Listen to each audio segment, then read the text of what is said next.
So I published a book during a global pandemic. I'll be right back.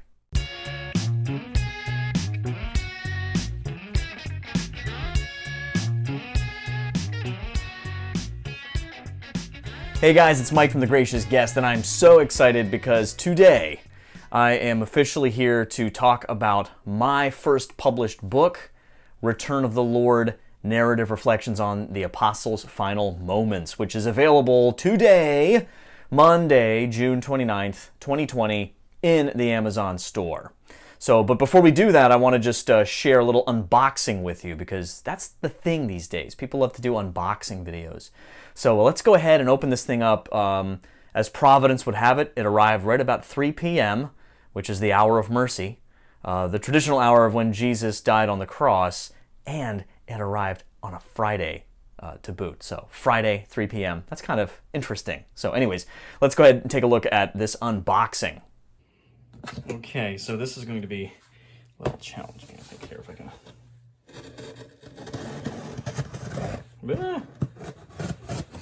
The goal is to not to cut myself on my very first unboxing video. And then get this side.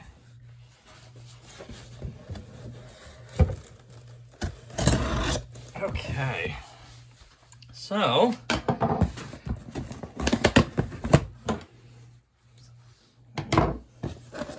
we have a couple things. Now this is mic arm, which I'm going to try out, but here's what we're looking for. Oh man. So you'll notice there's no spine. Well, there is a spine, but there's nothing on the spine. I'm going to talk about that in just a second. But here it is, folks. You saw it first. Yeah, so this is so exciting. Again, I'll just kind of hold it up here again for you to see. So there it is, Return of the Lord, Narrative Reflections. Oh, it's glossy. I was advised through several web searches for different people who have self-published on Amazon to do glossy instead of the matte finish, which is a little rubbery and whatever. I kind of like it. Depends on how it comes out, but anyway, I just one. Not so much a criticism, but one thing just to point out ahead of time that was a little annoying, but I'm just dealing with it. I use the Kindle, what's it called? The cover creator within the software that you use to produce the actual manuscript itself. For the paperback, you produce the cover in this program and everything, and it walks you through it, and it was pretty cool, just at least for a first go around. On that, but the downside was because I think unless it's like over 120 pages, apparently you have difficulty getting the spine to print. So you will see there's nothing on the spine. There's no title. There's no author name. But my wife pointed out that might even drive people's curiosity. They see this on a shelf. You know, this is by the way, the not for resale thing is just because this is my proof copy. So that runs onto the spine there, but that won't be in the copy you get if you get a paperback.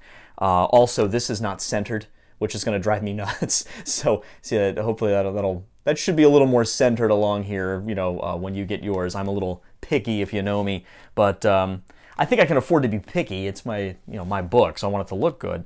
So what I want to do here. Oh, I'm sorry. So what Christine said was, my wife, she said, well, if they see it on a shelf and they don't see anything on the spine, they might be more curious and pull it out to see what it is. I was like, that's good. So that's what we're going to say was the reason there's no information on the spine. But I want to just tell you a little bit about this today, and just briefly, and encourage you to go ahead and pick up a copy of this. Also, for those of you listening on the podcast version of this, you're not able to see the things I'm describing. So go watch the YouTube video. So and if you're watching the YouTube video, I have a podcast, and you might want to check that out too. So it's kind of firing on all cylinders here today. So let me just share with you real quick.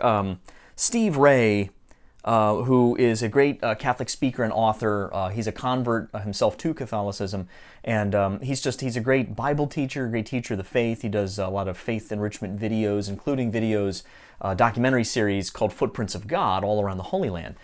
And I'd seen some of these videos back when I was starting to grow in my faith in the early 2000s, the aughts as they call them, those before 2010, that first decade. And I was growing in my faith a lot, and I saw Steve's Footprints of God videos, and I was really intrigued. He has a really quirky kind of sense of humor and just really builds that into the videos. And they were very informative, very fascinating. And the way they connected the Old Testament and the New, and the way they connected the church's teachings, the Catholic Church's teachings.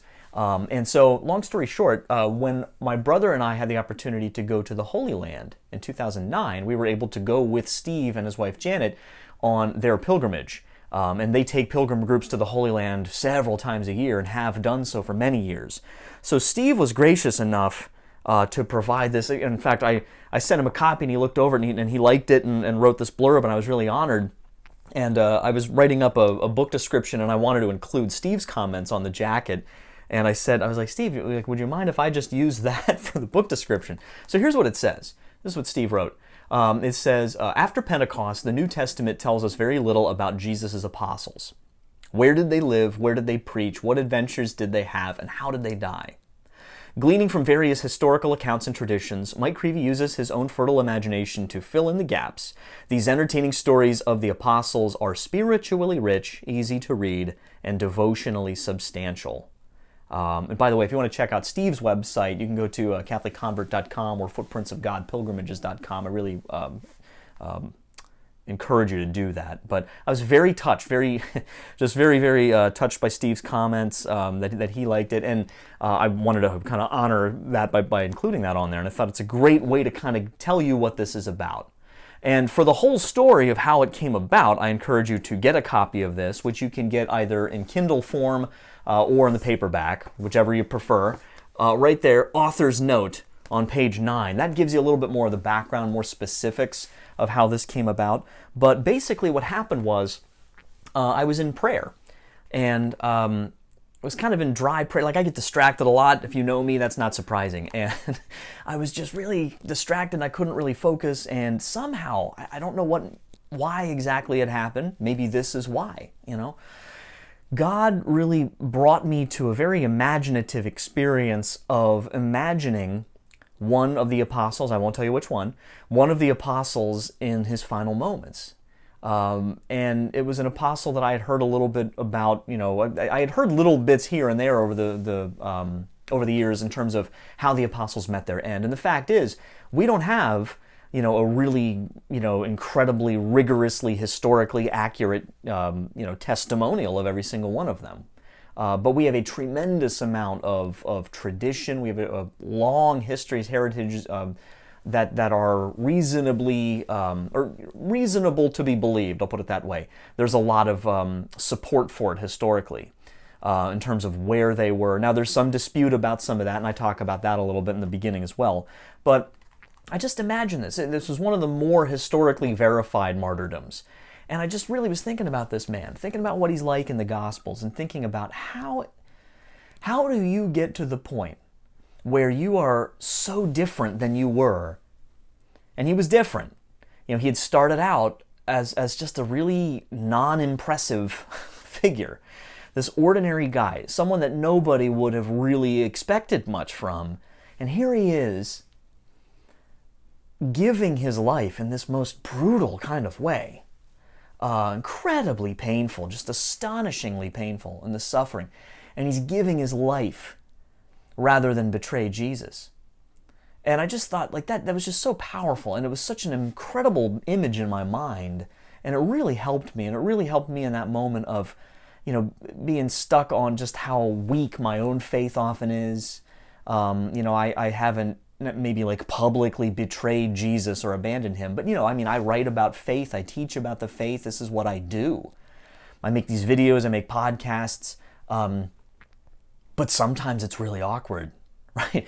There's a lot of things Jesus teaches that a lot of us don't want to hear. And, it's only a matter of time when you go to serve Christ. It's only a matter of time before you make somebody upset. It could be someone close to you. It could be a family member. It could be someone who knew you when you were young and you weren't so good at that thing you're now preaching to others about, and they call you a hypocrite. When you're not a hypocrite, you're struggling. you believe it's true and you know you struggle with it. That's not a hypocrite. So long story short, anytime you serve Christ, it's going to be challenging. There's this great quote, I have it here on my desk, from the Old Testament, the book of Sirach, which was it was written a few hundred years before Christ's time. It was recognized as scripture, by Jesus and the apostles. It doesn't always appear in everybody's Bibles, but it appears in Catholic Bibles. And it says this, it's beautiful. It's my favorite Bible passage, I think, or at least one of them. It says, "My son, when you come forward to serve the Lord, prepare yourself for temptation. Set your heart right and be steadfast, and do not be hasty in time of calamity." I love that line. "Cleave to him and do not depart, that you may be honored at the end of your life. Accept whatever is brought upon you, and in changes that humble you be patient. For gold is tested in the fire, and acceptable men in the furnace of humiliation. Trust in him, and he will help you. Make straight your ways, and hope in him." I love that passage so much that last line there, trust in him, he will help you, that last line especially, make straight your ways and hope in him. That was my sort of sign-off on the Ever Ancient, Ever New show, which was a radio show that I hosted for many years. So this is, it's a passage that's always with me, but I'm always struggling to live it out, and I'm thinking to myself, okay, well, these guys, that was a passage they knew. It was as relevant for them as it is for us today.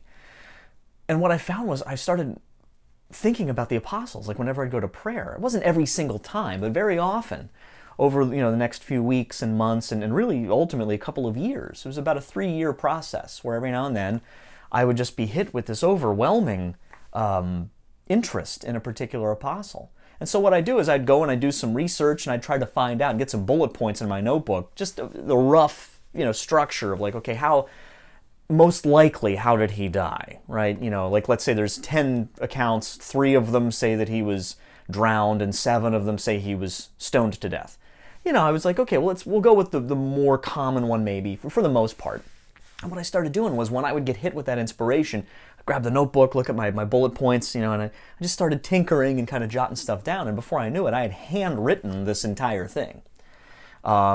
And then it was, we were moving. We had our daughter was very small. There were a lot of things that complicate, obviously, not complicate, but complicate your plans. I'll put it that way when you want to try to hammer out a book. And I'm just so blessed. I'm so excited about this. I really faced a lot of obstacles along the way. But I will say this: that everybody who has read this thing has been at least complimentary, if not very often, and I've been blown away by this, very often touched by some of these reflections.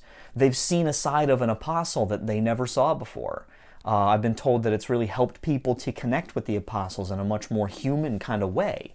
To, in a sense, see them not so much as the stained glass, sort of perfect person, but someone who had a particular personality, particular weakness, particular challenge, particular temptation.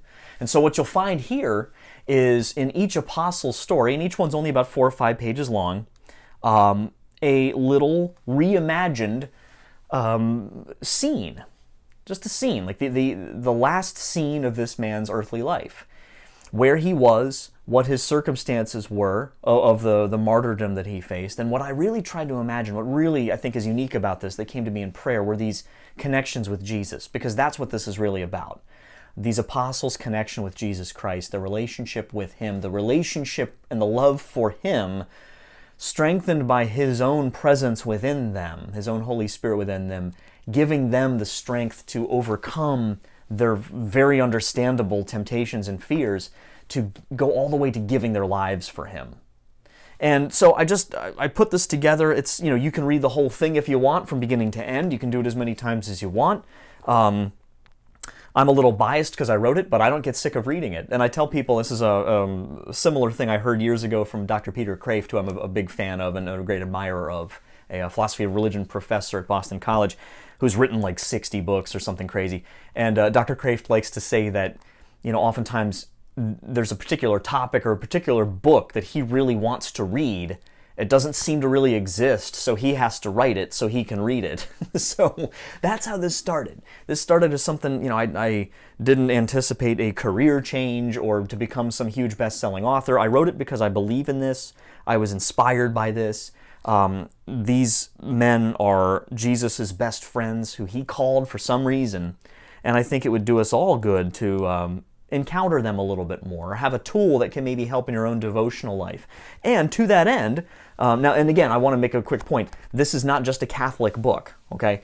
This is for really anybody who's interested in learning more about the apostles a little bit. Again, it's not a history book. It's basically historical fiction, but again, rooted in sound historical traditions and accounts.